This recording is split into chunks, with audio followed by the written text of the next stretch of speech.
What is up, YouTube? My Cowboys family here, bringing you guys the latest update on our very own Dallas Cowboys. And of course, as always, thank you so much for joining us here tonight. Take a second to hit like, subscribe, hit that notification bell, follow us anywhere and everywhere at My Cowboys Family, and of course, hop in the Discord. Link for that's in the description box down below. For a day that was just, a little bit of award ceremony here and there and some other stuff to discuss. The day has come, guys. We got our defensive coordinator, and his name is Mike Zimmer, and he's a guy we've been saying from the beginning of the of last week, from the coaching hire kind of time frame. This is the guy that fits best. I'm happy. I don't know how you feel, baby. We'll talk about it here. I don't know how you guys feel as well. We'll go forward in this as tonight continues, but we got a lot of other stuff to discuss as well as our defensive coordinator, which we went into deep discussions and details about him specifically over this last week or so. So we're going to talk about that and so much more, but baby, before we get there, let's talk about the people repping all the boards here, My Cowboys Family. Again, huge shout out to the person representing as a sponsor of the week and our Cash App King, Stanley Smith. Yeah. Appreciate you, of course. And speaking of double representation, Jason Renfro, the stream boss, is also the membership gifting king. Yes, much love to Jason. 45 points in the stream boss, gifting king with one on it. That's all he needed last week. Stanley Smith took over the main parts of the board here, the king of the Cash App, and the most important one here, sponsor of the week. Appreciate you, Stanley, Jason, everybody in the house. And speaking of the new blood for this week, we got a couple drops to discuss here. Before that, I want to let you guys know who's in the lead. It's kind of still the similar people, but it's a lot closer. In fact, when it comes to the membership gifting, yesterday Jason was in the lead, but JD from DC came through once again. If he takes this one this week, gets 3 out of 4 weeks, he's dominated the gifting board.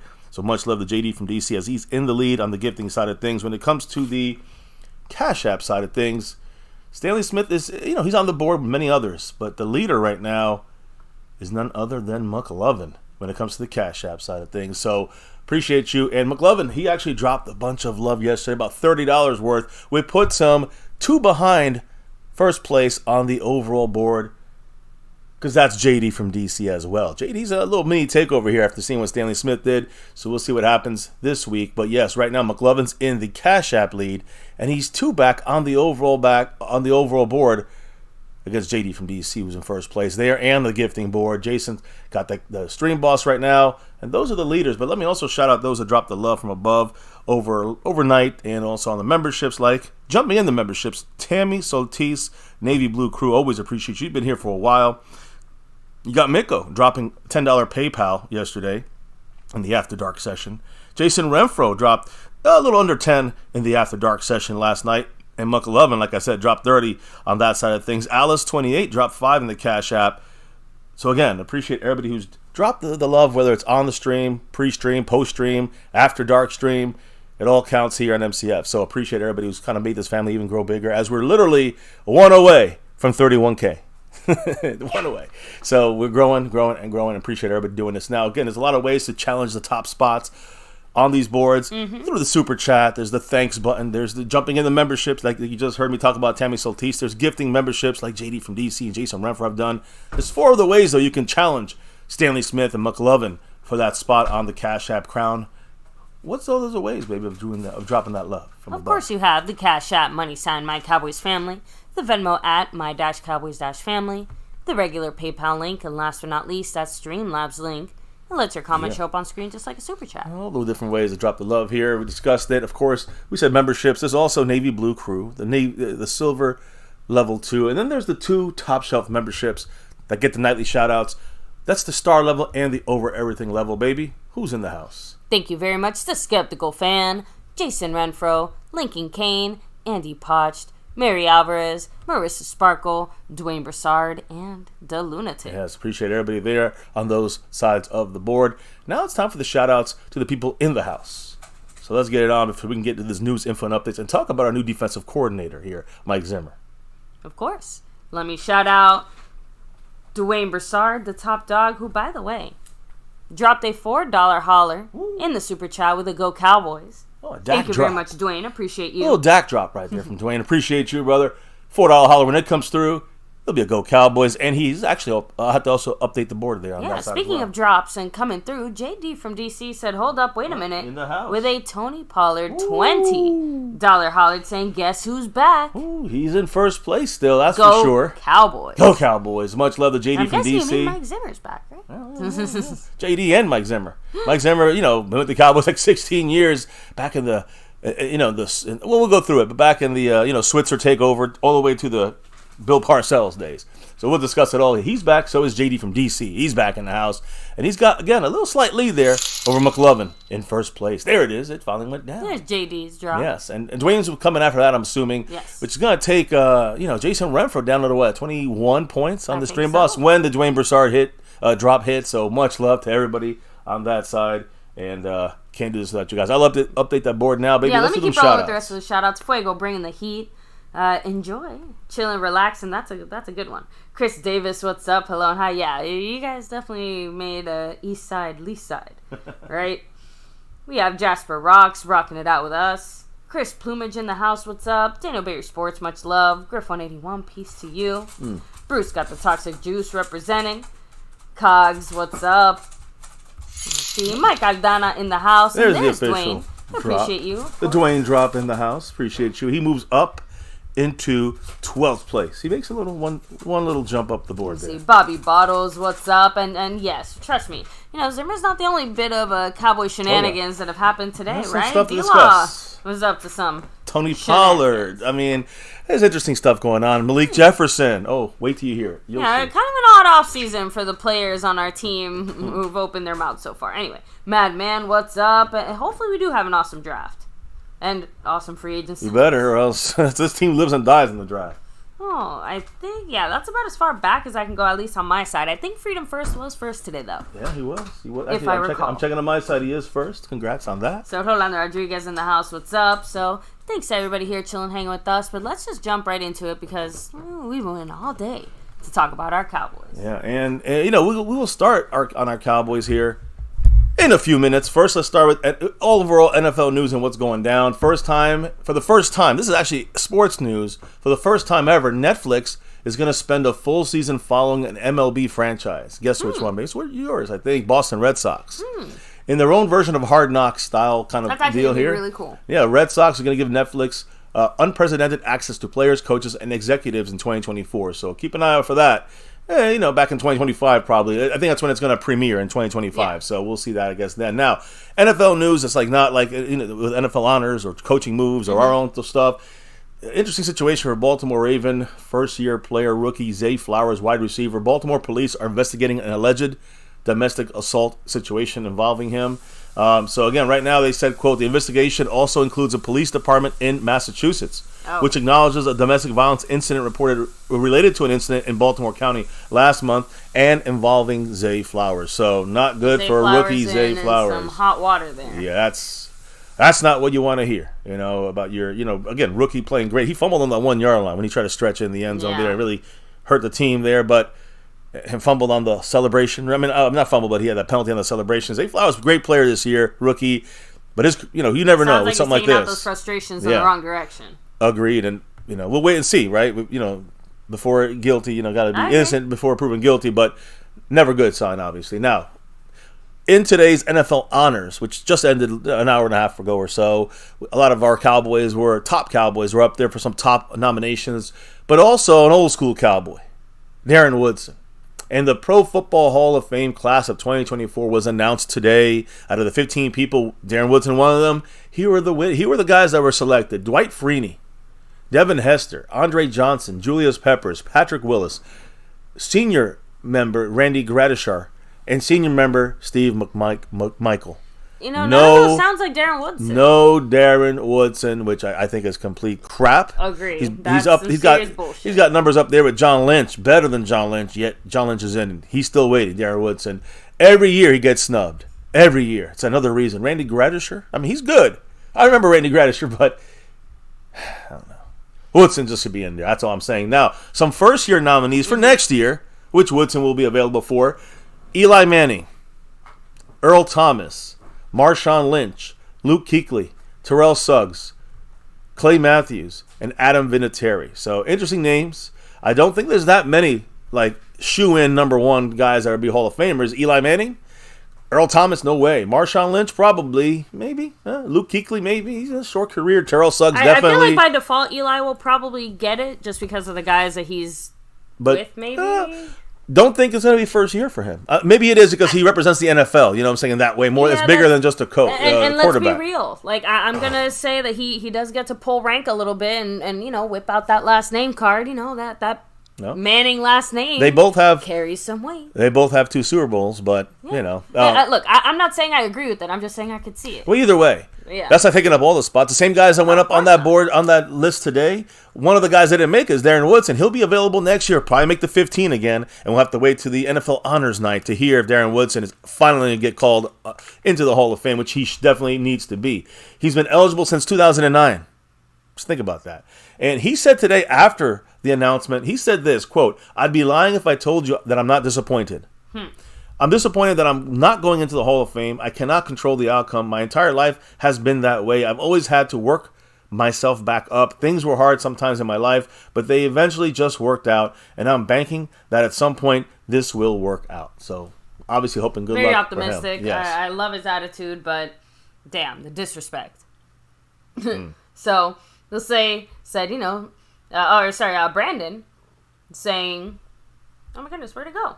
There you go. Dak and CD were no-shows. Yeah, they decided to, not be around for tonight's festivities, I believe.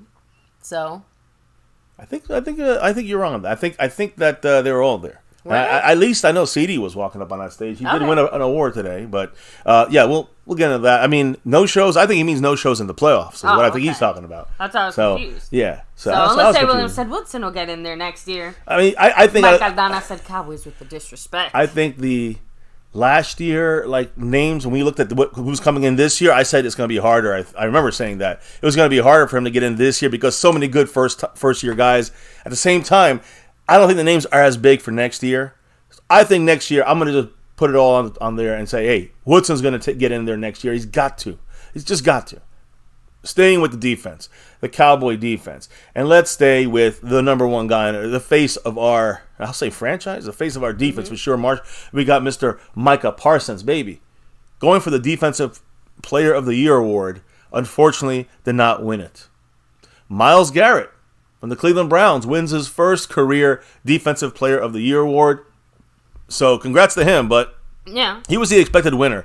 Micah Parsons, although the favorite almost the entire year, snubbed once again, whatever you want to call it. He finished third, by the way. He wasn't even second. Finished third in the voting for Defensive Player of the Year. He finished second the last 2 seasons. Myles Garrett won this award. T.J. Watt was second. Of course, like I said, Micah was third. Max Crosby was fourth. DeRon Bland was fifth on this list. When you look at the actual numbers, Myles Garrett had 165 points. TJ Watt 140, and then Micah with only 89. I mean, no offense, I can't disagree necessarily with that voting, ranking, however you want to put it. I mean, I love Micah. He definitely has all the impact enough of the in actual world, stats, though. But these guys have a very similar impact, and they have better stats. I mean, the flashy stats, yeah. Exactly. Yeah, so I'm just saying, it is what it is. Now, again, Micah Micah had 89 points. In fourth place was Crosby with 21, and then Deron Bland with 14. Okay. All right, so that's how that ended. It's a longer list that goes down, but who cares? Right now, that's the way the votes went. The Cowboys with Micah Parsons, he finished second or third in this Defensive Player of the Year voting in his first 3 years of his NFL career. So again, guys, like I said, he finished in the top three basically in Defensive Player of the Year voting the last 3 years, his first 3 years of his career. Yeah, not at all. And also, remember, last year and the year before that, he was second. This year was third. Is he slipping? I don't think so. Just other guys having, statistically, better, nicer years, maybe more complete, right? So we'll see if Micah can still keep working and get to that next level. Either way, Micah had his own thing to say here. He said, quote, "Nah, respectfully, I feel like I had a great year, but I'm not a sore loser either. I just got to work harder." I agree. It's another thing for him to keep working for. And again, the reason that he's also not a sore loser is he knows that Myles Garrett earned it as well. Like, it's one thing to lose to somebody who maybe shouldn't have maybe got it or whatever, but everyone went out there, played their hardest. Like Micah said, got to do better. Again, I agree, but at the same time, I also think that sometimes Micah is because of the fact that he's not getting those beautiful stats, he's getting overlooked as well. So what he does, he needs to work harder. He's that kind of guy. So I just think this is good motivation for him to keep going. Now, the Super Bowl stuff, there's a lot of people talking. We're going to talk about Tony Pollard was talking, Emmitt Smith was talking, Michael Irvin spoke. Malik Jefferson, former Cowboy here, I guess you could say, he's on the practice squad, I guess. Yeah. I'm not sure what his contract situation is right now. But he was dropping some information on the Cowboy defense, kind of behind-the-scenes stuff. He spoke about the Cowboys linebacker group. Remember, Malik Jefferson is one of our few linebackers, and he was practice squad most of the year. And basically, he said how they needed to play faster at the linebacker position, and how he tried the whole season to help the other players and teaching them how to play faster. So I don't know if that's why the Cowboys liked him, kept them around. Malik Jefferson, though, trying to get in the mix again there on the linebacker side. And then he spoke about Micah Parsons. Remember, guys, Micah said, quote, "I only play where I'm told to play."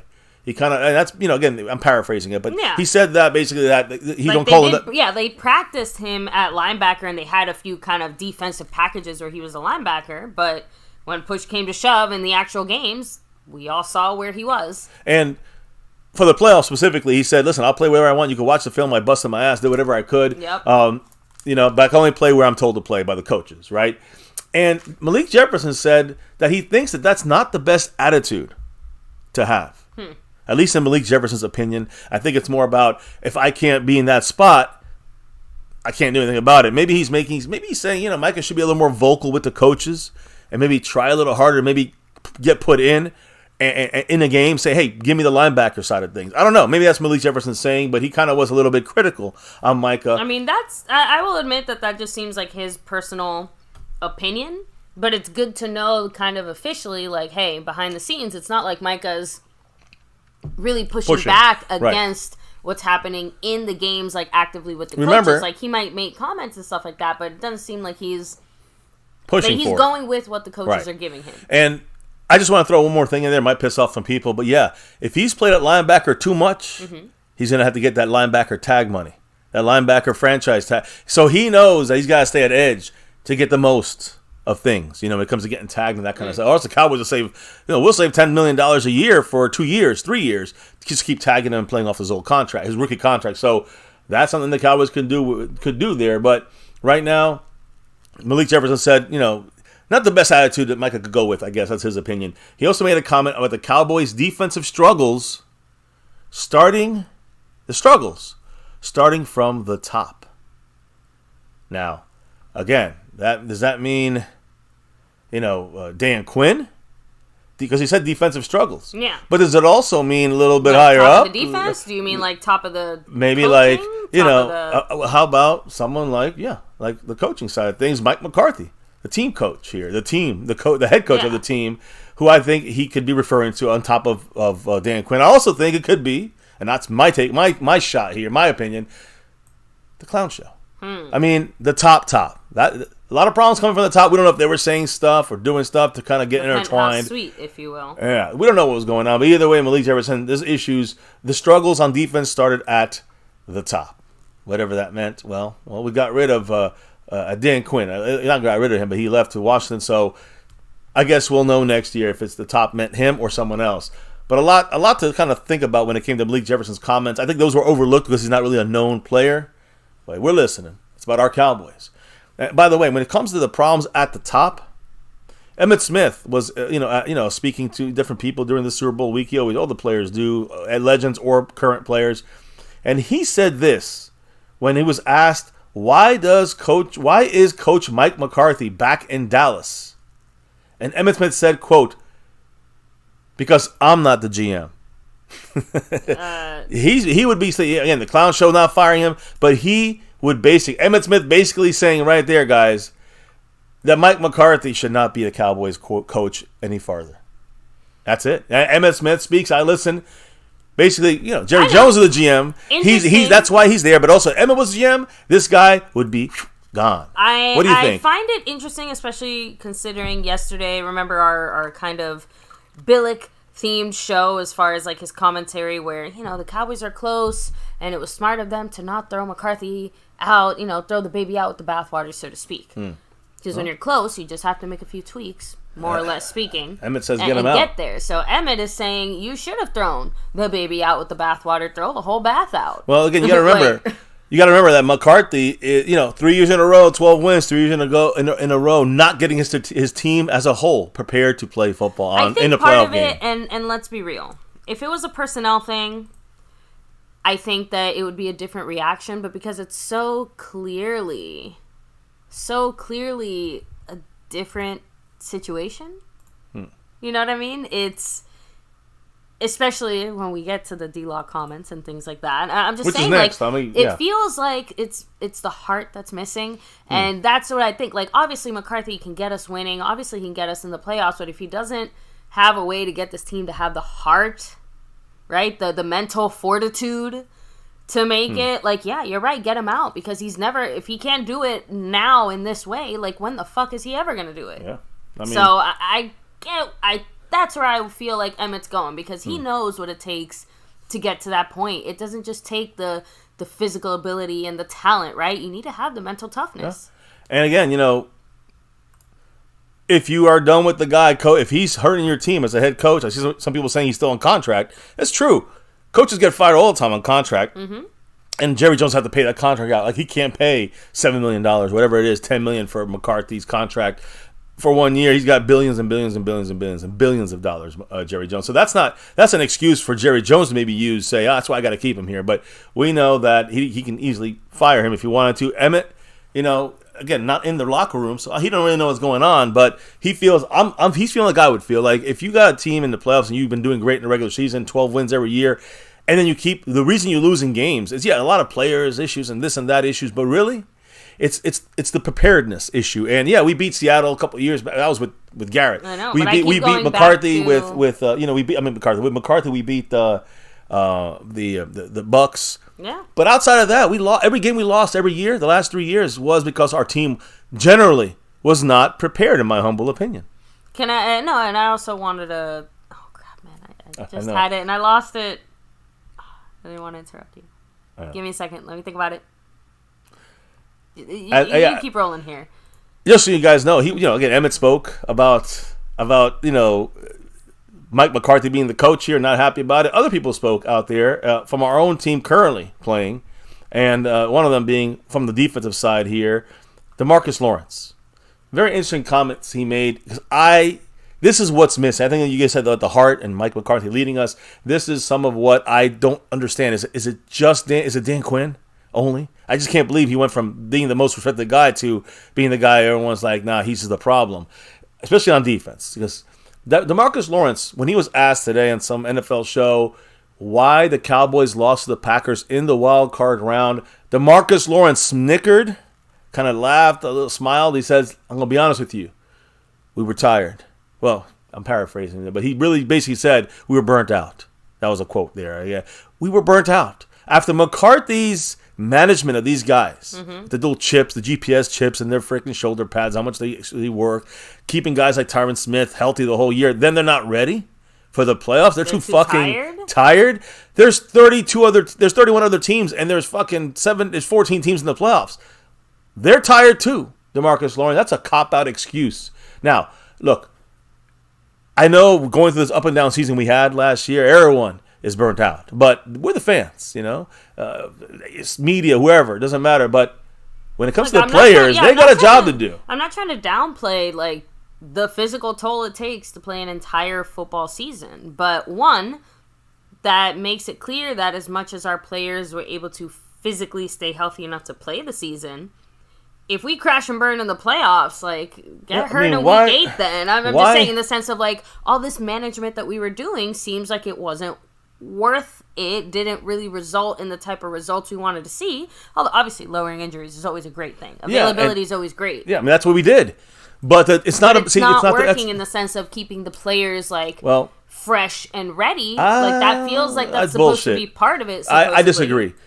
And I disagree for this reason. McCarthy is one of the guys in the league that probably rests the team the most. While other teams are doing more, he's doing a little less. And yet we're tired? That's a cop-out bullshit excuse of an answer by DeMarcus Lawrence. It's the opposite, conditioning. We got to work out even more because whatever McCarthy's doing is turning these guys soft. To me, this answer is bullshit from DeMarcus. I don't even know if it's a real answer. It's just an answer to not give up the real information. That's what I really think. Because I think he's avoiding saying something more substantial. All right, a guy who's doesn't usually have a filter and usually bullshits a lot. Like, and I say he has no filter, but he also says a lot. Big mouth. Yeah, but he also says a lot of stuff. It's like doesn't even back it up with sometimes. But the point is, he's more of a shit talker in the sense of without backing stuff up. And he kind of I think he kind of slowed it down this time for once with DeMarcus Lawrence. DeMarcus Lawrence, listen, I think he fell on the sword when he was asked this question for the defensive meltdown. He is a captain. Yeah, and again, we were tired, though. It sounds like it's like you said, conditioning, more of the coaching issue, and the players breaking, because every team has players breaking down. Why the other coach mentally tired too? Well, he didn't. He just said they were tired. They were burnt out. Tired and burnt out. That sounds like a physical, more physical side. No, but burnt out again implies like a mental burnout. That's what I'm saying. He didn't say. He just kind of it was one kind of general statement to kind of cover the the whole situation for the Cowboy defense. But either way, guys, nobody loves the answer. And someone who's very blunt like DeMarcus Lawrence, I can't believe that he really thinks that the team was too tired, burnt out. I just don't think that's the case. If that's the case, we got bigger issues with the players and the coaches. Bigger, that huge has to issues. Be something that has to be figured out. Yeah, that's just not. You just can't keep letting that shit go. Now. Let's flip it over, baby, real quickly. We're going back to the defense in a minute, but let's flip it over to the offense. Let me go ahead and hit up the chat. Yeah, hit up the chat. Really a couple quick comments. So, Pioneer said, remember when they were boxing with Quinn this past summer? Yep. Again, like, what happened to all that conditioning, right? I guess they didn't box throughout the season. So, let me see. Pioneer said, we, as in the Cowboy stakeholders, were hoodwinked. Exit interviews seemingly confirmed our suspicions. Chris Davis said, damn right, Jimmy Johnson would have cut D-Law right there on the show so the whole world could see. If D-Law had been under the Jimmy Johnson regime saying things like that, regardless whether he was falling on the sword or not. I'm going to tell you this. If Jimmy Johnson was coaching now, DeMarcus Lawrence wouldn't have said shit. He wouldn't have been interviewed because he wouldn't have been there. That's my point. That's the way Jimmy Johnson coached. I know. I remember the way he did it. You guys can watch video on this. It's just, look, it's just a different world. Now, it's a lot of pussification. Back then, it was maybe over tough, but we won. Got the job done. That's what mattered to me. Now, let's talk about the offense real quick because there were a lot of awards today, and there was an award CeeDee Lamb actually won today. Now, it was a pass from Dak Prescott, 92 yards against the Lions, to CeeDee Lamb. That won CeeDee Lamb the moment of the year in the NFL, the play of the year, basically. The Cowboys didn't get any really awards that they wanted. We didn't get to the Super Bowl, which is number one, right? Yeah, that's the number one award they wanted. But All-Pro wide receiver CeeDee Lamb took home an award for the moment of the year on that, in this ceremony for NFL honors in Vegas, on his 92-yard touchdown reception against the Lions. Certainly an incredible play, definitely one of the best of the year. Dak Prescott avoided the pressure and the blitz, the sack from Derek Barnes. who looked like he was going to sack him. He just kind of fell off of him when he was blitzing. Dak rolled to his right, threw the ball out down the field about 45 yards. CeeDee Lamb connected with him on the 50-yard line. Could have walked in from there if he wanted to the end zone. So, again, congrats to CeeDee Lamb. Throw from Dak Prescott. Great there. But I will say this. When it comes to the Offensive Player of the Year voting, Christian McCaffrey won the award. I think there was 5 guys there nominated, and 2 of them were Cowboys. But McCaffrey was won this award. Number 2 was Tyreek Hill. And number 3, Offensive Player of the Year, CeeDee Lamb in the NFL. Number 4 was Lamar Jackson. And 5th on this list, Dak Prescott. He was 5th on the Offensive Player of the Year, which is interesting when you keep looking at what's going to come next. I agree. Because, again, he was 5th of the Offensive Player of the Year, but how did he do when it came to the MVP? Dak did not win. Lamar Jackson won by a large margin. He got 49 of 50 first-place votes. But second place was Dak Prescott. Now, a very far second. Let me clear that up. Yeah. So he was second at MVP, but 5th in Offensive Player of the Year. Very strange. But Dak finished second in MVP voting to Lamar Jackson. Lamar had 493 total points. Dak Prescott, 152. Christian McCaffrey, 147. Brock Purdy, 97. Josh Allen, 80. Tyreek Hill, 60. Patrick Mahomes, 12. And it keeps going, but who cares? Let me just say one little quick thing here. Dak Prescott has the highest. Basically, this is the highest that a Dallas Cowboy player has finished in the MVP voting since Emmitt Smith won the MVP, MVP most valuable player back in 1993. So you're looking at 30 years. It's been a while since we had someone that. Over 30 years since we had someone get that close to winning the MVP. So you got no matter if you like you against the opponent. We played easy guys or blah blah blah. Whatever the reasons are, it's still very hard. A lot of teams play easy teams, and the quarterbacks don't do what Dak did. That's all I'm saying. Whatever. Dak takes advantage of the opportunities. Let's just put it that way, I guess. But Dak Prescott, second to Emmitt Smith in '93 as the highest MVP voting numbers, for a season. So congrats to Dak. At least, that's more impressive than if he had won, these other Offensive Player of the Year. He came in second, the best since Emmitt Smith. That's pretty fucking impressive, just as a general thing. Now, when you look at the recap and how the AP voting did come out for the NFL Honor Show, Dak Prescott, MVP, he was second. And the Offensive Player of the Year, he was 5th. When it comes to CeeDee Lamb, Offensive Player of the Year, he was 3rd. And he got that Play of the Year, which, of course, he did win that with Dak, basically. And when you look at the Defensive Players of the Year, there was 2 of them on the list that could have won. Micah Parsons came in 3rd. And, of course, DeRon Bland, breaking the all-time record there in interception pick sixes, came in 5th for Defensive Player of the Year. Just so you guys get the breakdown on that. Thank goodness I'm done with that. I hate these awards. I guess I'm not really all the way done because Dak Prescott, it was another award that's not there, not part of the NFL honors, but this was strange to me, guys. The FedEx Air Player of the Year, which is the quarterback, and the Ground Player of the Year, which is running back. Ground Player of the Year was Christian McCaffrey. He deserved it. Okay. Yeah, well earned, well deserved. Yeah, so he got that. And the FedEx Air Player of the Year, guys, I talked about this yesterday, I think. Dak Prescott, with 12 hours to go, was up 45% to 35% over Brock Purdy. And then today, they announced Brock Purdy won the FedEx Air Player of the Year. Now, again, I don't really care too much about it. It's just interesting that multiple outlets recorded the fact that when the vote tally was done, Dak was winning he was at 42 to 47% across every single final vote in winning this thing over Brock Purdy and Tua. And after Dak was winning by over 10% of the votes most of the time against Brock Purdy gets the victory here on this thing. I don't really care too much. Super Bowl, only thing that matters, Brock Purdy's in the Super Bowl, so that's really what he cares about. But just on the surface, this sounds really talk about fake. This is just completely bullcrap. The fact agree. that you can see final votes tallied, Dak easily the winner. Brock Purdy gets the victory. How do you get the most votes and still lose? I don't. Yeah, you're a cowboy. You're a Dallas Cowboy, right? That's what it feels like. So you have, everybody has their opinion on Dak Prescott. Really quickly, baby. I know that Dan Marino today spoke. Again, he's a pro football Hall of Famer, Dan Marino, who never had one of the greatest quarterbacks, right? Mm-hmm. But never won a Super Bowl in all those. He was at the one early in his career, never back again. Dan Marino spoke about Dak Prescott. What did he say? He said, quote, "I like Dak as far as his ability and everything he's been able to accomplish in his career. It's just that they haven't been able to get over that hump. And it just takes that effort, extra effort, being in the right situation as far as what the schedule is, how many, what's the injuries. Dolphins, for example. We got hurt at the end of the year. It's just a fact. A lot of injuries, and that was hard to overcome. That's just a part of it. And I think Dak, he'll be fine. He'll continue to compete. We'll see where it goes as far as getting into a championship game." Well, again, not wrong when it comes to injuries and other issues. We also had some coaching issues, I think, some player issues. We've said it before. You do need some luck. That's true. Some luck.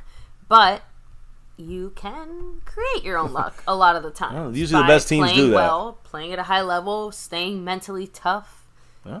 Well, Dak, he has a lot of those qualities. We'll see if he can get on track for another year here going in front of us. Now, what about the ground game? That's been a big issue for the Cowboys when it comes to running the ball. We'll get to that in a minute, baby, because he needs all the help he can on the ground. What's some of the chat saying? Give me a couple quick clips. Smody said Dak needs a defense. Again, definitely where the bigger moves need to be made, right? Majestic YouTube, thanks for being here. Skeptical fan saying Purdy has my vote. Oh, cracking me up there, Skeptical. It took me a minute to figure out what that emoji was. I'm like, oh, what is that? It looked like a present. So, NYC Smoke 333, thanks for being here. Smokey. Shout out to you as well. So, and yeah, shout out to the couch we're all going to be sitting on for the Super Bowl, right? Yeah, hopefully the Niners will be on it after the Super Bowl as well. It's just a slight disappointment. By the way, JD from DC said, to quote EPMD, if you're tired, then go take a nap. Yeah, exactly. So it's time to chill. So anyway, just rolling back to you, baby. That's good. Burn Bar in there as well. Just a place to be. Yes, Burn, Justin. Everybody, hit that like, hit subscribe, hit that bell. And again, we just had that $20 holler from JD from DC. Let's talk about that number 20 and Tony Pollard TP. Yes. Interesting kind of couple of days, guys. He didn't know we lost Dan Quinn the other day when he was on the Pat McCarthy show. 2 days after Dan Quinn went to Washington, he still didn't know until on the show live was told. They could have made that like a whole deal. Yeah, they could have made that a reveal or something. Would have had everyone watching his reaction. But Tony Pollard was on the San Antonio Sports Star today, and he said he answered the question of why the season ended the way it did. He said, "quote That's a tough question. I'm not sure." End quote. I don't see him coming back. Riveting. Tony Pollard also said, "quote If I could choose, I would love to be in Dallas. But at the end of the day, it's a business. You have to be ready for what they come with." And you know what that means. Bullshit. When the Stephen Jones is coming with some money, it's going to be droplets in a bucket. Fuck it. So, again, Tony Pollard, It also depends what drips might be falling his way. Yeah, trust me. It's not like any other I teams are going understand. to be, chomping at the bit to go and get Tony Pollard. True. I mean, they're not going to pay him no $10 million. So, like I said, if the Cowboys offer him a cheap enough deal that he's willing to, sign back on for another year. Who would you rather have? Pollard for 4.5 or Derrick Henry for 4.5? I'm asking. I'm serious. Is that even a serious question? Yeah, because Derrick Henry right. by a mile. All right, by just making sure. A million miles. Then we have Rico replacing the kind of role of Pollard. If we resign Rico, right? Rico Dowdle, and maybe grab a rookie in there too in the draft. Yeah, we'll see what the Clown Show does. Now, the other interesting thing here, guys, when it comes to Tony Pollard, is he was asked to kind of get his Mount Rushmore of Dallas Cowboys, or not even Dallas Cowboys, just Mount Rushmore of running backs in his mind. And, Emmitt already not happy with Mike McCarthy, as you can see in this photo here. But Tony Pollard, I mean, Emmitt's giving him the side eye too. Let me explain. Tony Pollard rattled off his first three without even skipping a beat when it came to his Mount Rushmore of running backs. Barry Sanders, Walter Payton, and Marshall Faulk. I'm kind of creeping in there. Very good group right there, right? Of course. But he gave his fourth some more deep thought. He was thinking, and he said, you know what? Bo Jackson, who, by the way, only played 4 years in the NFL before he got hurt, was, he said he might have been the healthiest to ever do it if he stayed healthy. He never mentioned the NFL's all-time leading rusher and Dallas Cowboy running back Emmitt Smith. I got to put him on Mount Rushmore, right? He's forgetting a lot of people there, Tony Pollard. Do you want to get that checked out? He's forgetting everything about Dallas. Dan Quinn, what? Who? What? He's forgetting the fact that, Smith? Who's that? I mean, Emmitt Smith, does he play for the Cowboys? Does he ever play for this team here? Also doesn't know why we lost against Green Bay. Has no clue. ready to leave. He's saying it's a business. You got to, hey, listen, peace out. Hey, you gave us some good seasons. We wish we would have used you better in the early Kellen Moore years. But all I got to say is, it was fun while it lasted, buddy.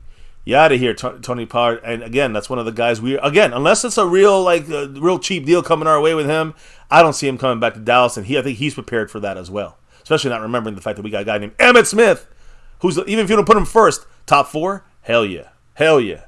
Mount Rushmore, the leading rusher in the NFL. You don't do that without the ability, right? Skeptical fan. Always staying skeptical in the house. Putting that 5 on it. Thank you, Skeptical. And chopping Jason Renfro down to, I think, 16 points, if I'm not mistaken. So that stream boss right there, Jason's the stream boss. We'll see how long, though. 16 points away from someone taking it over. What did the man staying skeptical fan have to say? I'm voting against all Cowboy players as a sign of protest. Hey, that's fine, brother. I understand. Although, I don't know. I don't know if I could vote against them. Just not vote. I could just not vote. Exactly. Yeah, I can't vote against it. I can't like another player over our guys, but I also understand. I couldn't vote for like McCarthy for coach of the year or Yeah. So I understand. So I hear you, brother. It's a downtime for the Cowboy fan base and the family here. But hey, listen, we have no choice but to keep going. No choice but to keep going forward. The right? team's trying to move forward too. Yeah. No. So, and obviously Tony Pollard has clearly moved forward. It sounds to me he's gone. But let's keep it going because now, before we get to the coaching update, Mike Zimmer, of course, Dallas Cowboy defensive corner. To me, the best all-in one-year guy you can get. I'll talk about that more. Let me go to a couple Cowboys that might not be here next year. Some that might be here. Either way, these are Cowboys that, information about these injuries, guys getting surgeries in the offseason. Okay. Let me give you a couple names. Number 1, Stephon Gilmore. Okay. With the shoulder. All right. We True. know that's not a surprise. Yeah, the torn labrum, I think. Yeah, he's also set to be a free agent, Stephon Gilmore, right? So he's got to be aware about where this shoulder situation is going to be. How bad is it? Let me put him up on the screen. Will he be back with the Cowboys? Will he be somewhere else? If he goes somewhere else, we get a compensatory pick from him. But either way, the point is, he's set to be a free agent. And they're saying he's going to be okay for camp. Okay.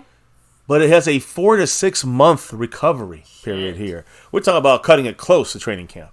So, yeah, whoever gets him, you don't have him for that much. That might lower his ability to maybe get a bigger deal somewhere. He may stay in Dallas for cheap because he knows the system. He knows what we're doing here. He knows the players. That sounds like exactly Jerry's, That's a sweet spot. He's actually, I guess it would be Stephen Jones, so I need to correct myself. Stephen Jones is the one foaming at the mouth here.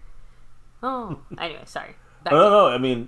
Shit. That's all I'm just saying. It's a perfect fit. You're right. I didn't even think of it that way. It is a perfect kind of fit for Jerry and Steven to go and get someone who's banged up but knows us here, has been with us, had a pretty good year with us. And, even though with a new coach, he's still going to be there, right? He'll be around the whole time, and he's a veteran. You can trust him on that. He's not going to get injured or banged up in OTAs or training camp or beginning of training. He'll be worked in slowly. Mm-hmm. He knows how to get back on there. I don't know. It's a risk. If the money is right, you definitely get Stephon Gilmore back. So that could work to our advantage. There's 2 other guys, though, that will be with us no matter what next year unless they get cut. Tight end Peyton Hendershot. Okay. With an ankle injury. Remember, he was banged up with that ankle, and he was out for like 4 or 5 weeks. Remember that? Yeah. Came back and played the last couple of weeks. But, again, Peyton Hendershot had a surgery shortly after the season ended. And they're both, again, Hendershot is good for the offseason program, the OTAs. So this will be like a 2-month thing. I was just about to say, that sounds like more like a 4 to 6 week type of thing. So more like 6 to 8 weeks. Something like that, yeah, at most. Same thing for the third guy. To me, which is maybe even our most important guy of the group, undrafted rookie last year, TJ Bass. Oh. Number 66. He had an elbow injury. And he also shortly had a surgery right after the season ended.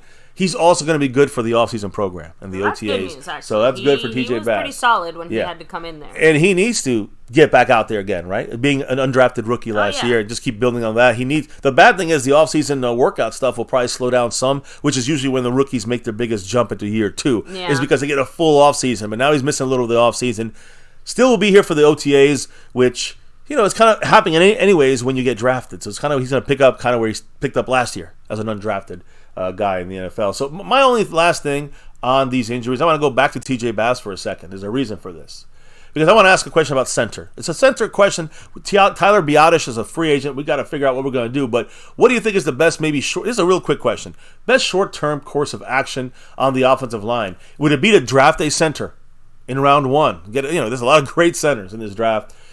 Would it be to re-sign Tyron Smith as well? And if and when he gets hurt, slide Tyler to the left tackle, and you got Bass as your guard, your left guard, backup. He's played this year as a starter there. So, is that something the Cowboys would consider? And here's what I'm going to say, in my opinion. I truly believe the Cowboys will consider that. And for the short term, it's probably the best situation. I don't know if you want too much stuff moving, new people moving around up front. You might want to keep Biadasz. That's another option instead of drafting someone, or draft someone a little later in the draft for next year on a 1-year, 2-year deal you get with Biadasz. But a lot of questions the front office has to ask themselves if they went with this kind of decision where you let Biadasz go, you draft the center, and then when Tyron Smith gets hurt, you move Tyler Smith to tackle, and Baz comes in and is your backup guard, like officially. We also got Austin Richards, got a couple other guys that we drafted, so let's see where that goes. But undrafted TJ Bass, a favorite there on the interior offensive line for the Cowboys, left side backup for Tyler Smith. So, anyways, he was also the backup for Zach Martin, I think, as well. So, just a little side note there, since we talked about TJ Bass and his elbow injury. Now, any quick comments about any football things outside of the coaching? Because just a real quick thing. I just needed to breathe. Let me get some water. Let me see. Justin D said the Clown Show said he's good with the selection and the Hall dissing Woodson again and showing their Cowboys bias. Yeah. So. Oh, sorry. My bad. I misread that a little bit. Pioneer said Gilmore's shoulder will probably not be ready for the season. He's probably done. Yeah, so, he'll be ready for like middle of camp. So it's going to be a close If it's one call. of those things that it's kind of cutting it close, basically he's just saying the Cowboys are not going to consider it. I think it's the opposite. I'm with you, baby. I think I'm more with you. I think the Cowboys would consider it because he'd be a cheaper player that you already know who he is in Dallas and how he'll play. And I don't know. Cowboys would do that, a short-term fix. Skeptical fan said the Cowboys cannot dance. They have 2 left feet. Chris Bloomich said Gilmore and Al Harris have to have influence on Bland. Asmodeus said get ready for more disappointments from the Clown Show during this offseason. Well, they said that they're going all in. Well, we know that's bullshit. The final comment I'll make here, Pioneer said Zimmer's defense is dependent on lockdown corners. Hey, and that's why, I think cornerback is very important, whether it's Gilmore, if you think he's the guy, or someone else better. I was just about to say, do you think that, with that in mind, does that make a stronger or worse case for Gilmore to come back? I'm not sure. I'll give you the answer, though. If the Cowboys thinking about now and the future, Jalen Johnson. That's a lockdown trio. That would make our defense, with Zimmer, if he could really do it, that pass defense is one of his best things. Third down, domination. I know, but I think we're just asking too much from this team. I agree. From this front office, yeah. Now, true. Coaching wise, I talked about Steve Belichick coming to Dallas as defensive coordinator. He went to Washington. Yeah, the Washington. What's their fucking Huskies? Okay. So he's their defensive coordinator there. But Belichick has other sons. Now, this guy here, Brian Belichick, his other son, he's the New England Patriots safeties coach. Now he's not the guy that everyone's raving about, like it's Steve Belichick, and but this guy here, son of Brian Belichick. I'm sorry, son of Bill Belichick. Brian Belichick is staying with the Patriots. Even though Belichick is gone, the youngest son of former head coach Bill Belichick is remaining with the Patriots. His role as a safeties coach the past 4 years is what he's been doing. Bill Belichick worked closely with Jared Mayo, who took over the coaching spot there. He was a linebackers coach before Robert Kraft, tapped him as a successor to Bill Belichick. Brian Belichick will be in his 9th year with the Patriots. He began as a scouting assistant in 2016, a coaching assistant in 2017, 18, and 19. Coaching assistant, that's funny. It's his dad. His dad's assistant. And then he took over the safety role. Again, something that he can probably do under Jared Mayo and first-year defensive coordinator DeMarcus Covington, their former defensive line coach. So all the guys kind of moving up a little bit. Maybe, I think Steve Belichick at worst, stays at safeties. But I'm just saying, my point is the Belichick lineage floating around. One is in with the Huskies in Washington. The other one is staying in New England. Belichick ain't never going back there. So I'm just trying to say, I'm tracking the Belichick DNA. No, but those connections have been built up. And honestly, if I know it's not just a Belichick name. Like, part of it is these kids probably very likely grew up constantly in that building around these people. No, it's the same thing we've said before. get yourself known to the right people so that when it's time for people to consider these jobs, guess what? They're going to think of you. Mm-hmm. So, just saying. It all kind of comes down to who you know. Agree. So, that one last coaching comment here. Yeah. For the Commanders. They hired, of course, Joe Witt Jr. as defensive coordinator. Dan Wynn then got him in there. Then he, for the offensive side, got Cliff Kingsbury as the offensive coordinator. Mm-hmm. They interviewed the Eagles' former offensive coordinator, Brian Johnson, who was kind of demoted when he was having issues there on offense for the Eagles. The Commanders hiring him officially. Now, he's not an offensive coordinator, but the word is he's going to get a prominent offensive staff role. Okay. So, Joe Witt Jr., Dan Quinn from the Cowboys. They're grabbing Brian Johnson from the Eagles, Kingsbury from college/Cardinals, stealing him from the Raiders, basically. My point is, they're trying to load up over there in Washington with the $73 million they have under the cap to spend and try to do you never know, shake shit up there. So I just wanted to give a couple coaching important comments there before we got into the most important coaching comment, which is what we did today, and that is in signing our defensive coordinator, hiring him officially. Tomorrow will be official. Mike Zimmer, former Viking, former Bengal, former, I think, what was the other team he was with as coordinator? And then, of course, us, as well. Former Cowboy defensive coordinator and multiple roles in his 16 years at the Cowboys. I'll get into that in a minute. In a minute, I'll get into that. But there was other news around this, baby, because, when Dan Quinn left, we'll talk about Zimmer in a second. Actually, let me take Zimmer down. Yeah. The point is, Quinn left. He obviously wanted to bring as many of his guys with him. And we know he got Joe Witt Jr. over there already. Yeah. We talked about the fact that he's trying to grab Lunda Wells, tight end coach. We talked about it yesterday, right? Cowboys, what did we do? We said, block that shit. Nice try. Yeah, we blocked that. We did not let that happen. Dan Quinn tried. Dan Quinn, when he left, he did say in his press conference, I got some sneaky moves. I got some more tricks up my sleeve. I'm assuming this is one of those things. He tried to get Lunda Wells from the Cowboys. It failed. He also today came out, not just Lunda Wells, baby. Our defensive backs coach, Al Harris. He was trying to thief him from us, and it did not happen. So Dan Quinn tried to get Lunda Wells from tight end coach, tried to get Al Harris, our defensive backs coach. The Cowboys blocked both those moves by the Washington Commanders. All right, but they did give the permission to speak with assistant defensive line coach Sharrett Floyd, who kind of was the guy was supposed to be helping Mozzie a little bit there. Also, our quality control coach and defensive assistant, Pete Anagian. He's also allowed to meet with Washington, Dan Quinn, and the Commanders. So, Sharrett Floyd, Pete Anagian, I can't say his name right. Those two guys might be going from Dallas to Washington. Okay. So, just a little insight there. Now, the biggest question of the day for the Cowboys this offseason, to start off this thing before we get to the draft and free agents and who we sign and extend and all that crap, the biggest thing was, who's running the defense? And Rob Ryan, Rex Ryan's brother, who ran the defense for the Cowboys, I think with Wade Phillips, he said today, as far as, I'm saying, what's up, Felly Sky? Thank you for summing it up. Felly Ski in the house. Felly Ski. Welcome to the family. Appreciate you.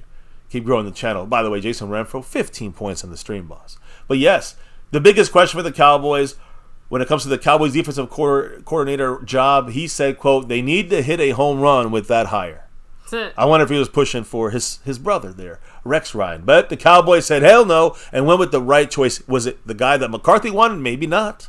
Was it the guy that the Joneses wanted? Probably so. Is he the best guy for the job? I think so, 100%, and that is that the Cowboys Mike were considering? Zimmer. Oh, yeah, the guys the Cowboys are looking at, I agree. This is the best guy here. The Cowboys tomorrow, officially pen to paper. I guess you could have a Cliff Kingsbury situation. True. Not officially hired yet, but he will be hired tomorrow. Expected to finalize things tomorrow with Mike Zimmer as the Cowboys' new defensive coordinator. I believe this 100%. You know why as well? Why? I mean, it's 100% known that he's going to sign tomorrow. Anything can happen to be a fallout, but the moment this job came open, he was like, I want it. He made it clear he wanted it. Yep. So it's going to work out, guys. And we got him here. He's 67 years old. He's the third winningest head coach in Vikings history and a very long respected, very, very long respected from every team he's coached in. Defensive coordinator or head coach as a respected, respected mainly by his defensive players. throughout his history. Again, throughout his history. A very similar Dan Quinn-esque type of move, at least in that sense. Like, the Cowboys brought in a defensive coordinator that's going to get the players to believe in him and follow him. Yes. So yeah, and the same way that they did Quinn. That's the why respect that Quinn. That's why Micah didn't fight back. Like, that's what I'm trying to say. Like, for right or wrong, they believed in whatever Quinn was doing, and they freaking did what he told them to do. Yep. So, and anyway, that's listen. They're gonna have to trust them. It's not gonna happen just like boom day one, but it's gonna be a very important year for Zimmer and the team. Yeah, they both need each other in this situation. But here's the thing, guys. Let me just break down his history real quick. We kind of discussed it in the past, but let me just slide through it one more time. He's 67 years old. The third winningest head coach in Vikings history, very respected, like I just told you, with the kind of with that by his defensive players and his defensive prowess, his knowledge about defense. He's a huge hire for the Cowboys in that sense, in this 1-year deal. This is where also Zimmer previously coached, as we said, 94 with Switzer, all the way through 2006 with Parcells. Different jobs, of course, moving in and out of things. He replaced, of course, now he's replacing Dan Quinn, but Zimmer is back in the role he had with the Cowboys. Remember, I said 94 to 2006. But from the year 2000 to 2006 is when he was our defensive coordinator. And that was with Campo and Parcells. So, again, full circle for him. NFL job, again, it started as a defensive assistant under Barry Switzer. Okay. Now, 30 years later, he's back with the Cowboys, replacing Dan Quinn. 94 2006, like I said, starting as a defensive assistant, moved to defensive backs coach in 95. That was the last year the Cowboys won a Super Bowl, by the way, when he was a defensive backs coach. He served as a coordinator, like I said, 2000 2006, under two different head coaches, Campo from 2000 to 2002, Parcells 2003 to 2006. Then from 2014 to 2021, Zimmer was the head coach of the Minnesota Vikings. In between that, of course, he coached other defenses, specifically the Bengals.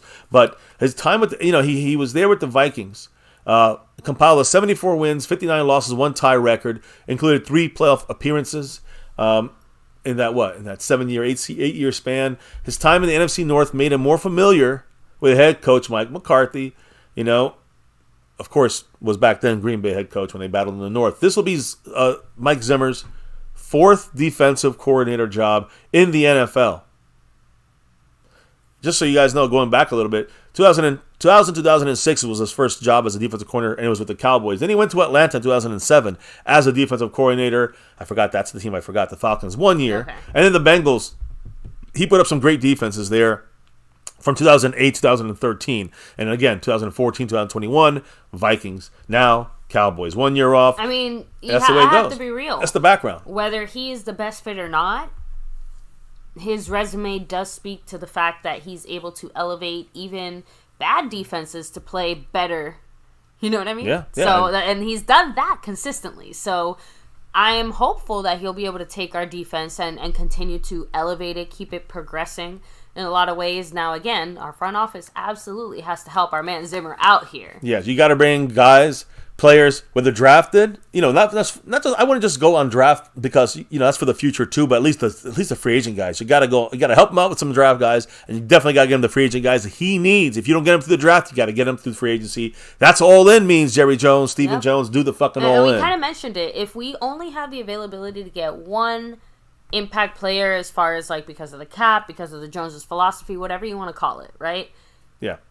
If it was up to us, we would like that impact player to be on the defense, because that is where I personally at least feel it would have not only the bigger impact, but that's where the biggest need is defensively. Unless for some reason, to me, I think to me the only thing I would say I would take and challenge that defensive spot would be a center or offensive lineman, like a first round guy. We already know we're drafting one. That to me doesn't require a free agent move. Okay, you're right. No, you're right.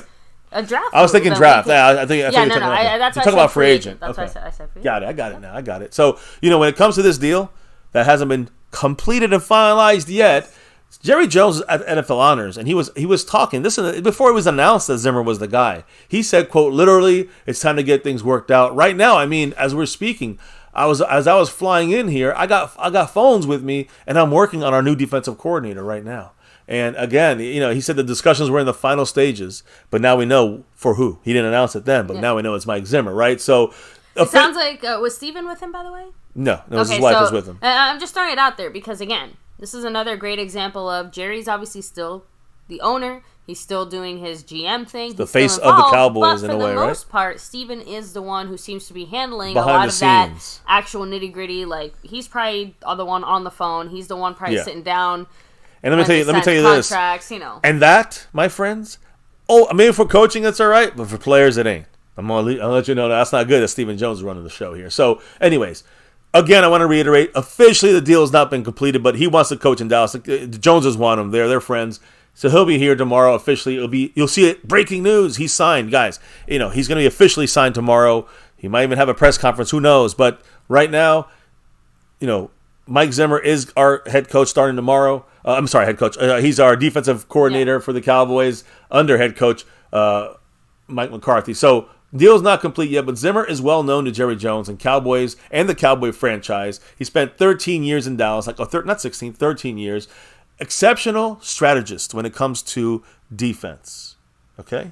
And that's what I want to dive in. That's why, before I even get too deep into this, I want to see what you guys say in the chat. Real quick thoughts about it. I'm going to just give you like a couple paragraphs of what he's going to do with our guys plus with his scheme. Just in a quick wrap-up situation here, and that's going to be it for the night, guys. That's it. I told you. But I want to know quickly what you guys think in the chat about this move. Of course. I mean, he's an exceptional strategist, very demanding of his players. Darren Woodson. Yeah, we want him to be in the Hall of Fame. Darren Woodson. Darren Woodson described the shock to the system that is needed for Dallas. So, again, I'll talk about my thoughts on this in a minute and the scheme situation. What is the chat saying, baby? Thomas Garrett said Zimmer also coached in a conference championship game. True. Right? Yep. They lost, but he did get them the conference championship. Mike Aldana saying Zimmer was able to get 6 more years out of Terrence Newman when he was washed up from the Cowboys. Great point. So, now bad intentions, of course, bringing us down to earth. Fair point. He said the third winningest coach in Vikings history. That's not good. What history do the Vikings have? Bud Grant, and I don't know who the other guy would be. Pioneer said he's a strong leader. That's why Jerry wouldn't make him head coach in the 90s. This should sound familiar to the younger homies. Fuego said, we need to replace Martin and especially Steele. Martin because he gets hurt and is getting older, not like he used to be. And Steele just because he fucking sucks. So unfortunately, we just signed them both of those guys they not just got, only are They just got signed, deals last offseason. They just got signed. They're not going anywhere. They just got extensions last offseason. Zach Martin is not banged up. I don't think he's at the point where he's banged up enough where I think it's like, it's time to move on.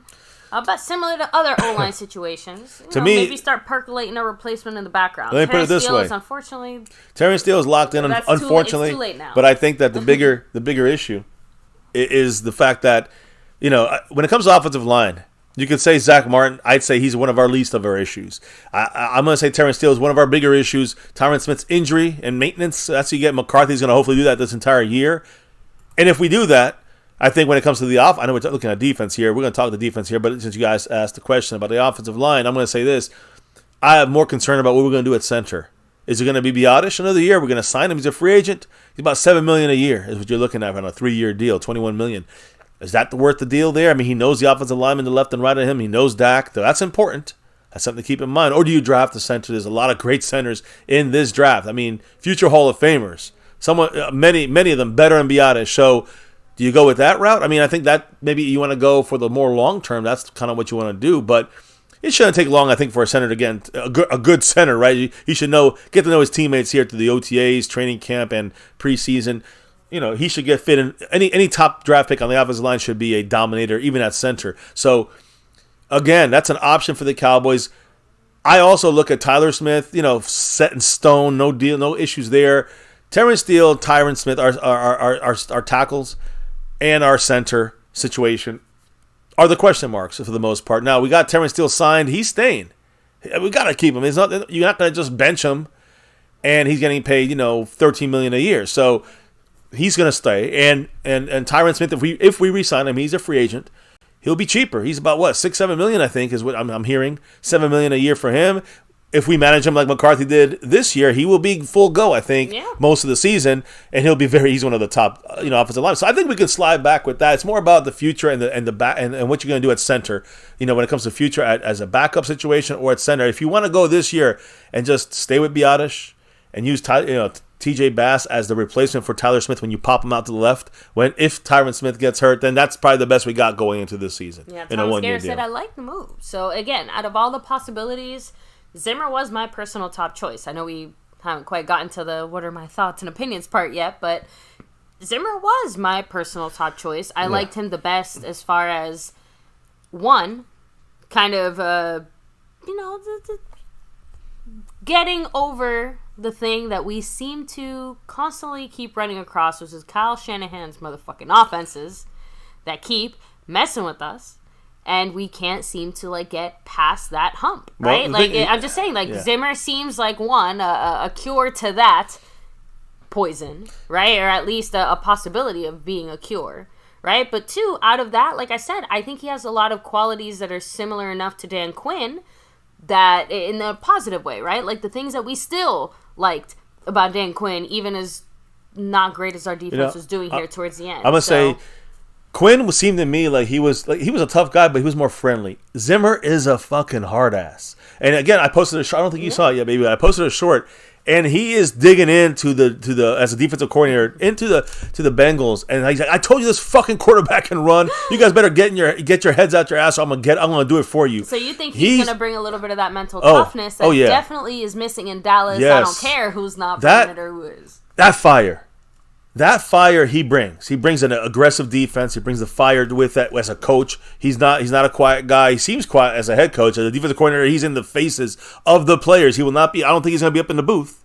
He'll be down in the field. So I'm very. Listen, I'm not happy because of course I think there's better defensive coordinators out there like Bill Belichick or his as a head coach. I'm saying get him in there. And Belichick is very good, the best against other offensive.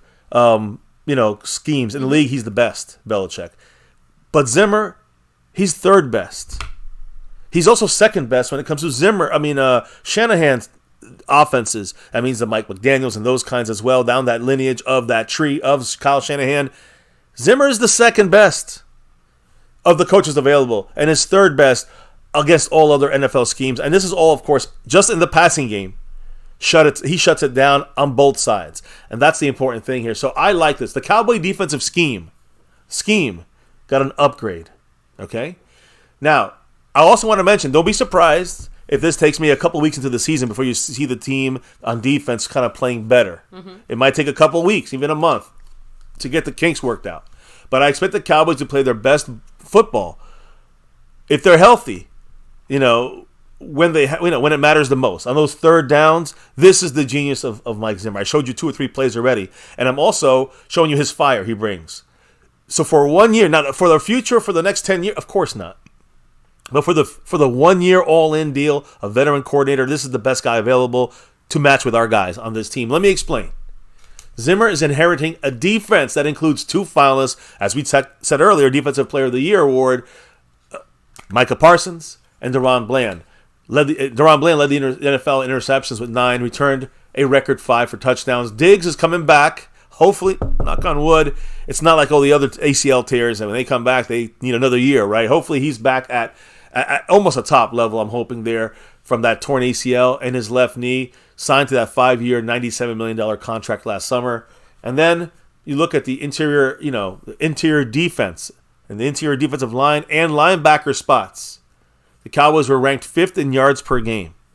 All right, 299.7 yards per game. So that's a good starting point.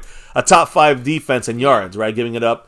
Of course, points per game, we allowed 18.5 this year in 2023.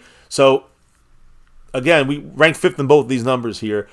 Cowboys were exposed on defense in losses to, well, you can say Arizona, but more so to the losses to San Francisco, the Buffalo Bills, the Green Bay Packers at home when we gave up 48 points on defense by Dan Quinn, who really blew it there. So I'm just saying, you're seeing where we have our guys. We got the talent on this team. We got guys coming back from injury. We're going to add, like you said, some free agents. We're going to have to look at some powerful free agents here and there on the defense and the draft, of course. But let's go to the scheme. I'm interested about his scheme. That's what kind of draws me in because his scheme fits our personnel, our players. His scheme and scheme versatility is viewed as a huge plus. We talk about 3-4-4-3. I'll talk about that in a minute. He doesn't run our usual defense here. He's used to running the 3-4. We run 4-3. Doesn't matter. Those days are over. I'll explain here. But he's the 3rd defensive coordinator McCarthy is going to have in his 5 years in Dallas. 3 different defensive coordinators in 5 years from McCarthy. Mike Nolan started in 2020, horrible. Replaced by Quinn after, the Cowboys gave up a record 473 points. You guys remember how bad it was before Quinn. Quinn really oversaw this defense, led the NFL in takeaways in 2021 and 2022, and helped the Cowboys to 3 straight 12-5 seasons and 3 straight playoff trips. And, of course, some defensive mistakes. Not really last year against San Francisco, but this past year, it was bad. It was a lot on the defense there. Don't forget, the Cowboys also interviewed former Commanders head coach Ron Rivera for this job. We also had our own defensive line coach, Adam Dirty, interviewing for this job. The Jets safeties coach, Marquand Manuel, had talks with the Cowboys and also the Bills and the Jets. Former head coach Rex Ryan, ESPN analyst, we brought him in for a quick discussion. We were looking at maybe Wink Martindale. He was talking with Michigan for the defensive coordinator for them. So we're not waiting anymore. We got our guy, and his name is Mike Zimmer. So his scheme, he pushes 3-4 defenses. That's what he does. All right, that's what he did under Bill Parcells with the Cowboys in 2006, in 2003, 4, 5, and 6 with Parcells. So again, before that point, it was a 4-3 defense. Remember that when he was our defensive coordinator from 2002 for 3 years, he actually ran the 4-3 defense. Okay. And then when we had Parcells, went to a 3-4. You see the versatility? It's there. It doesn't matter what kind of... We can use Micah with a hand in the ground or standing up. Hand in the ground means it's a 4-3. But if he's standing up, it's a 3-4. You understand how silly it is, right? So, again, right now the Cowboys are running a quote-unquote 4-3 defense, but that is, nowadays, it's really the nickel defensive package is everyone's base team package because you get the extra safety or extra corner instead of the linebacker. That's what the defenses have become, right? Most defenses, right? And that's the way the Cowboys have been kind of deployed for a while. Let's be honest. Even Marinelli days, we had that kind of 4-3, but it was really nickel defense. So run defense, how are we going to fix that, right? We need our players, we need our guys, to kind of get brought in. But I think we need like Hankins. We need some big run-stopping guys. I'll leave it in Zimmer's hands. I'll trust him on this. But the run defense has to see an increase. So how does he do on run defenses, guys, right? Well, it depends on how Mike Zimmer will handle the team, the players, the personnel, overall, basically. That's going to be the key. Jonathan Hankins, will he sign him? Will he get 2 or 3 other guys like Isaiah Buggs and Hankins? Will we lock it up that way with Mozzie as our third guy? I don't know. An idea there to stop the fucking run.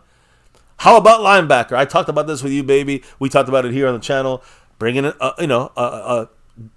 Levante White or Devin White or Levante Davis. You bring one of those kind of linebackers in. You pay them the $10 million. That's how you really improve the pieces for Mike Zimmer going into the season. You go quote unquote all in, right? You get guys like that. How about cornerback? We discussed that earlier, right? With Stephon Gilmore with that injury, you go somewhere else. You go more. What are you going to do, right? Because we have nobody really after that. So you got to, to me, the interior defense to stop the run. That's Hankins and another guy or two. Seek out another true linebacker in free agency. I will say, not just those guys, the Devin White kind of guys, but you could also go with a Bobby Wagner for a little cheaper, who I've been saying for years we should have brought in here for Dan Quinn. So again, by the way, Bobby Wagner was in the Pro Bowl. He had a fucking fantastic year. Let that go. And for the last 2 years, I've been screaming about that we should bring him in. So again, you look how prevalent linebackers are to what specifically, not to the NFL, but to what Zimmer does. Zimmer needs linebackers. Zimmer needs linebackers. Interior linebackers are very important to what Mike Zimmer, the way he deploys his defense schematically. I mean, I tell you about using your linebackers over center. It had to be specific type of linebackers, which, by the way, Micah Parsons is that. So, I talked about bringing the safety up in his scheme. That's Donovan Wilson. I'm saying these guys are going to be here for him to use next year in these ways. So, we can go into the deep dive on this probably over the weekend about Zimmer and all the things we're going to be able to do with each player. But more about the quick kind of wrap up here on his style is basically that he's a kind of coach, defensive coach, who loves a lot of flex, a lot of movement, a lot of flexibility with the players. You know how we always talked about, the versatility from position to position, and he loves that kind of shit. So we got some guys already here for him like that. Like I said, J-Ron Curse, I know he's probably gone, free agent, but we have safeties that are basically can be used like Donovan Wilson all over the place. He could be a quarterback spy. He could play free safety, strong safety. He could play hybrid linebacker.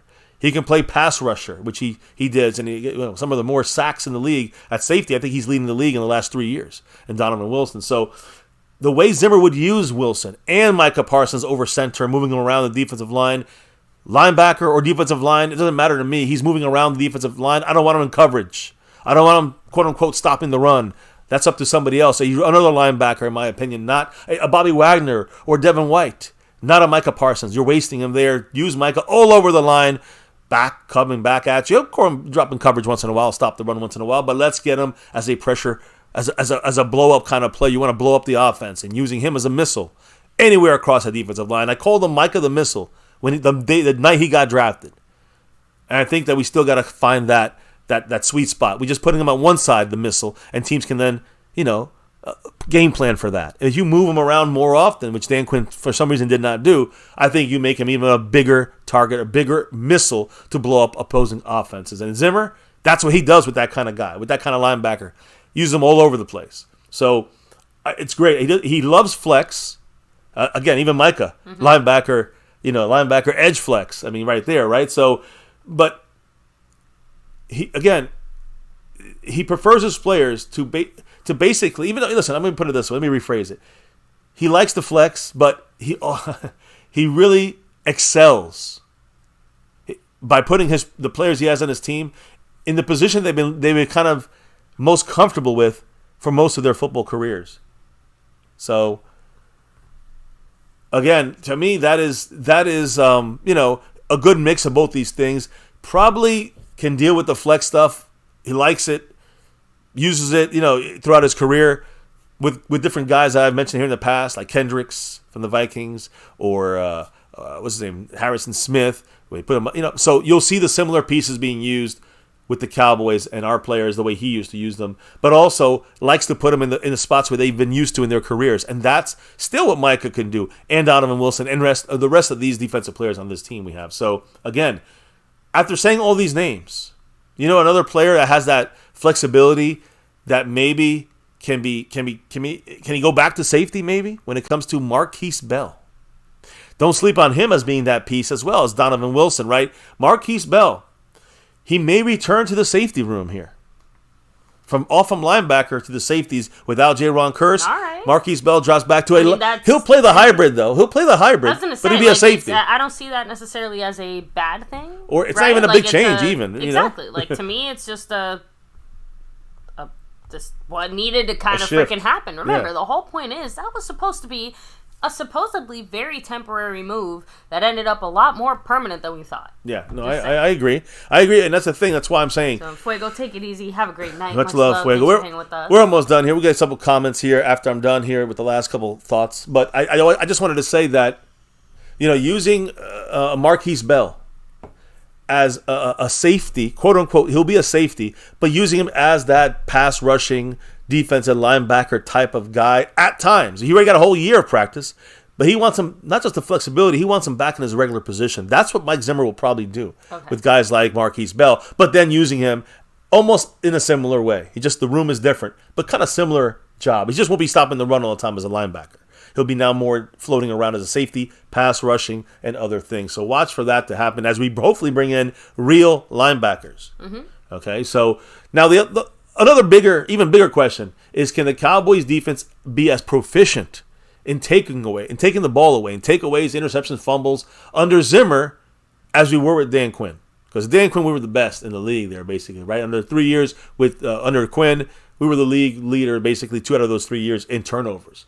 Back-to-back years. Hasn't been done since like the 70s. So the aforementioned Viking season that saw Mike Zimmer lead this team, his Viking team, and defense to the NFC Championship game, which you guys made a mention about.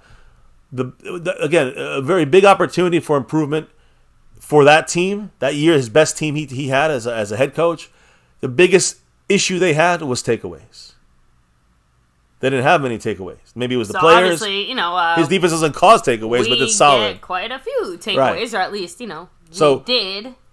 Well, just saying, like, I don't know if that's going to be something that continues moving forward. Yeah, and that's kind of my question. Like, will we see the players with the turnover, with the more aggressive play, create more turnovers because this defense is maybe just faster, better than his defense was in Minnesota? Or it had a top 5 defense in like 4 straight years. I mean, he could keep our entire secondary exactly the same, but if he makes certain adjustments on the D-line, we're already in business. No, I see. It's my mindset, I personally. But, of course, that's like a very early guess, thought. You know, like we kind of have to see the rest of whatever it is that we're doing. But that's just kind of like my first initial mindset or impression of like, oh, okay, like if we want to, again, have that similar impact there when it comes to the picks, Agreed. but obviously still... And it's not just picks, it's turnovers, it's fumbles too, right? Sure. They were, with that year, when he had his best defenses and he had his best team with the NFC Championship game, lost to the Eagles, and they won their Super Bowl. But I'm just trying to say, that team for the Vikings, 23rd in takeaways. You know, we've been top 5 2 out of 3 years. Yeah, I think all 3 years, right? The point is that right? they got it done, you know, the nitty-gritty. In other ways, yeah. So we'll see. Again, I want to see if our guys still have the takeaway mindset and still can implement this defense and gain takeaways. We'll have to wait and see on that, right? But I don't mind taking a little bit of a hit on the takeaway side of things, right? Like maybe we're like more 10th if we're still consistent on defense. If it means that everything else is elevated, because obviously that means our defense overall right. is better. If we go from top 5 to top 10 or top 12, we'll take that and turnovers. If we go from like our weakest parts on our defense and take that instead of being 23rd on that side, let's go top 10 or top 5 on that. That would be a 180 on those important times, and we wouldn't drop too much on the turnover side. So to me, again, that's where the big difference negatively is going to fall. When you look at Quinn, the Cowboys defense, the Cowboy defense ranked 3rd, 1st, and 4th, top 4 in 3 years he was here when it came to takeaways over the last 3 years. If the current stable of players, for the most part, can transfer what they've learned from Quinn, in 3 years, right, which is a good chunk of time, and put that into what Mike Zimmer brings to the table, teaching each player how their play directly ties into the other 10 guys. That's that connection that we said was kind of missing with the Quinn years, and that fire, right, the angry. That's what he's going to bring to this team when it comes to Mike Zimmer. So again, when he brings it, he's going to teach all the guys everyone's position so everyone fluidly moves as one. That's what he's been known to do. Cowboys kind of were a little skewed there a couple times this year when we got broken by opposing offenses. So again, maybe the Cowboys defense could potentially take that next step and final step defensively, be a consistently elite team if we can get those turnovers from Quinn still, top 10, but be a top 5 on the things that we lacked in. So that's going to be something that Mike Zimmer brings to the table. Hopefully that's what we'll see. Again, Mike Zimmer, like I said, one of the main things I like about him is he's as tough-nosed as a coach comes nowadays, in this new day and age. So, again, his resume speaks for itself. Maybe you made a mention of that.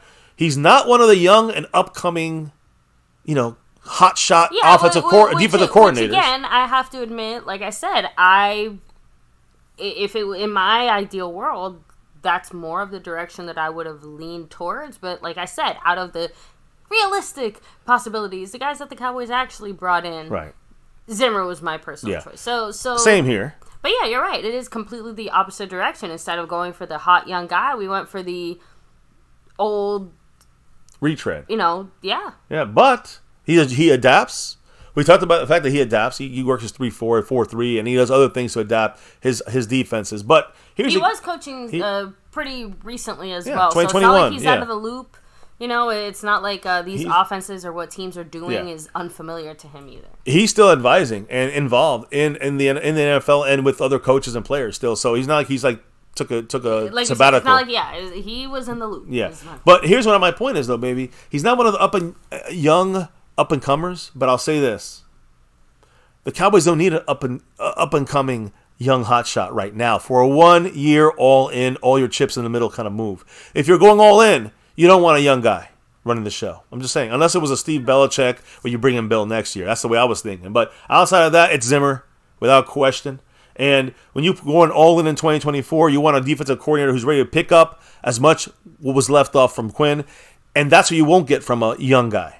No matter how hotshot he is. They won't have the experience to be able to do that. And that will be a wasted all-in year. So at least this is, again, a better step than the other way when it comes to Jerry Jones, Stephen Jones, and that crew there of the front office. So right now, little baby steps, trying to maybe do the right things. No, that's a fair point. We don't have time to sit here and teach somebody how to do their job. You can't go through the growing pains in an all-in year. Exactly, yeah. So that's kind of my wrap-up there. I want to know what you and the chat think I guess, on this. As far as my thoughts on this, it's going to be relatively short and sweet, but I guess you kind of nailed it there with that last little comment. Nice. I was saving the best for last. This includes Jerry. This is included in the all-in. Yeah. Like when we joke around and say, like, we know what we consider all-in. What do the Cowboys consider it?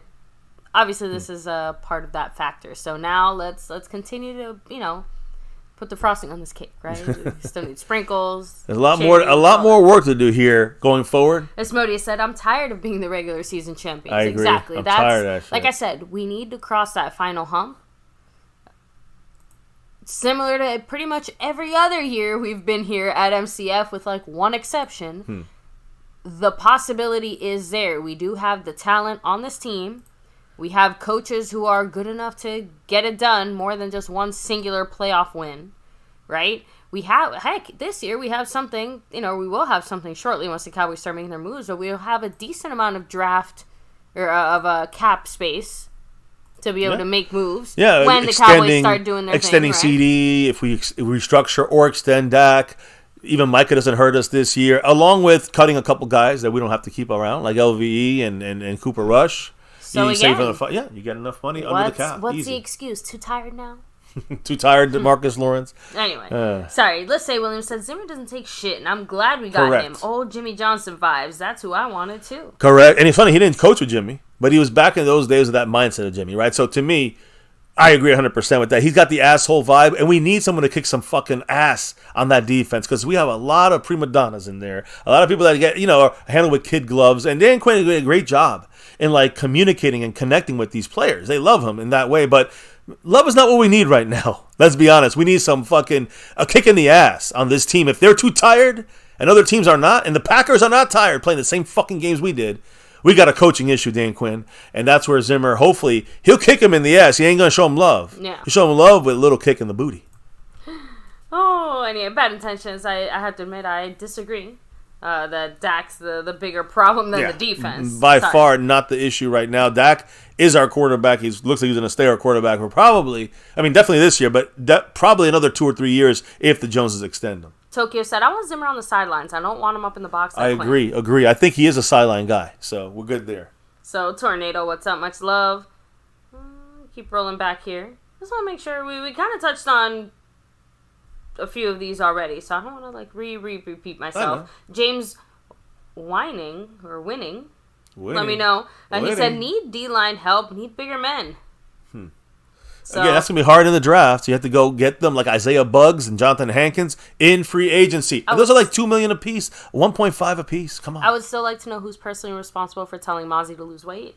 Just saying. Yep. I Stephen Jones. Curious. Stephen Jones alert. So, I'm just kind of rolling back. So the good thing is we have already touched on most of those comments there. Antoine Scott, what's up? So let me do some final shout outs here as we start rolling out. We'll shout out Mike Zimmer. Peace out. We'll talk more about him. Not tomorrow because we're going to be off tomorrow. I'm glad we got our we'll get some other defensive coordinators kind of finalized and some names added onto this defense. So get ready for that. We'll probably have a few more Zimmer bullet points as well. Of course, but that's going to be Saturday, Sunday. So join us for those 2 days. We're going to break down some more details of his defense, and of course anything else that happens with our Cowboys, any kind of thoughts and things that's going on out there of the Cowboys. And of course Sunday after the Super Bowl, we will go live to wrap that up as well. So join us for all of that. Mike Zimmer. We'll be talking to you a lot more about you here. This is the first day he shows up as our defensive coordinator. Look at that. He gets a spot on MCF's panel now. So hopefully he brings what we need for a 1-year situation. And hey, it upgrades this scheme. Adds the personnel that we need, and hopefully the Joneses allow that. And we get the most out of what Mike Zimmer can give us in a 1-year all-in kind of situation.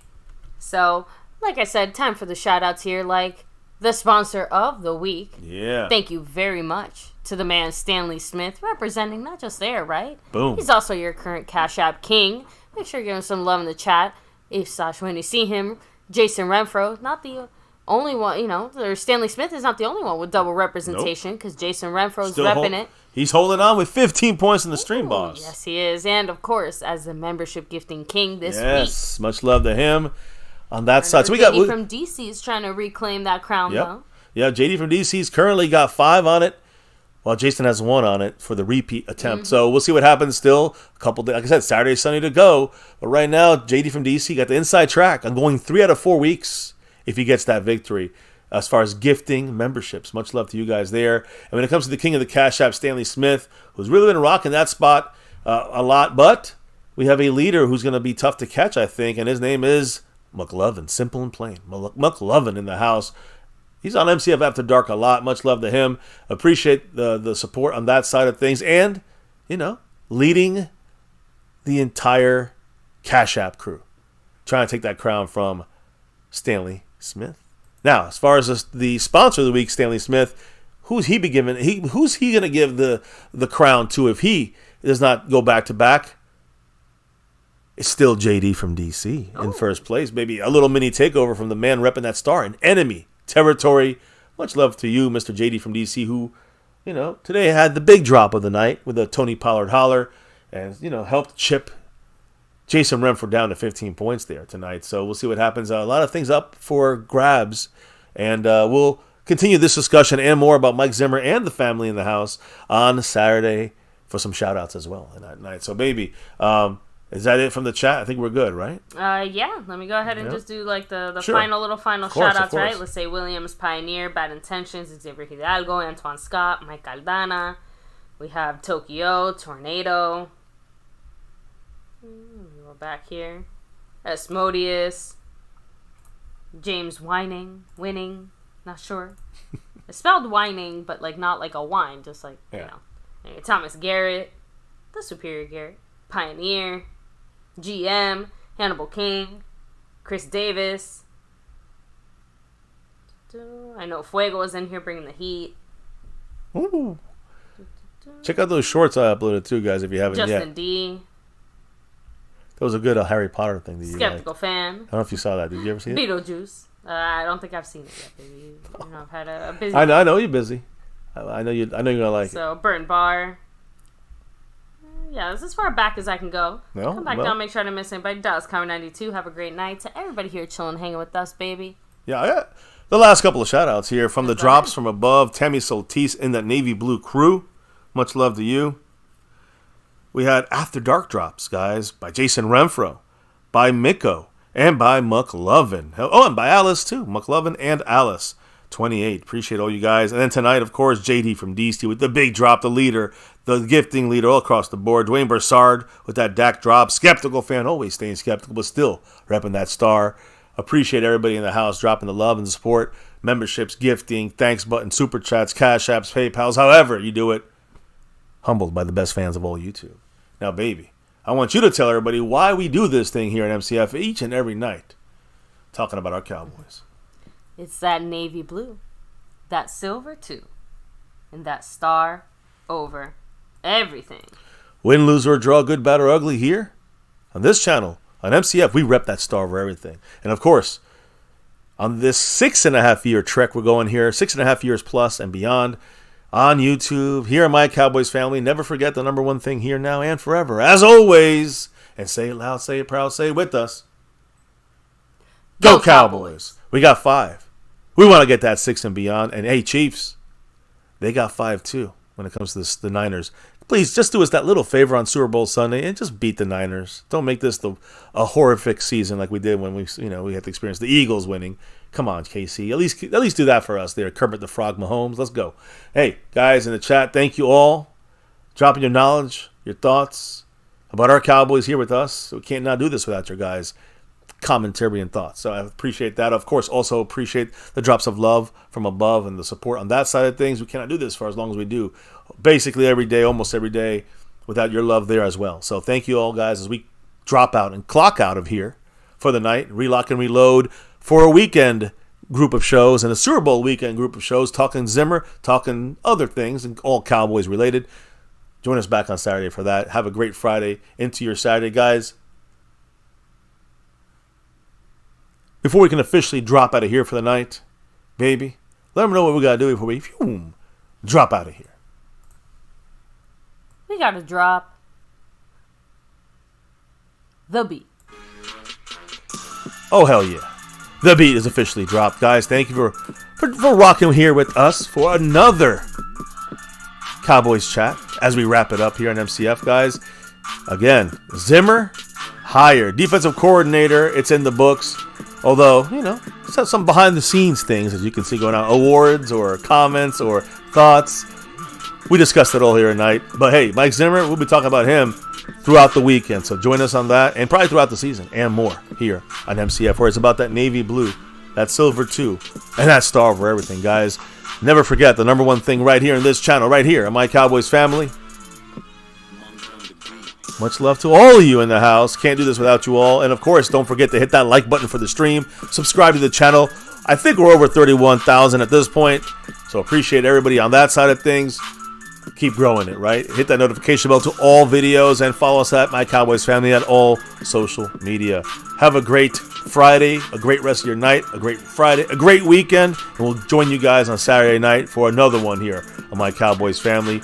Have a good one. Stay safe. Peace. And never, ever forget. Go Cowboys!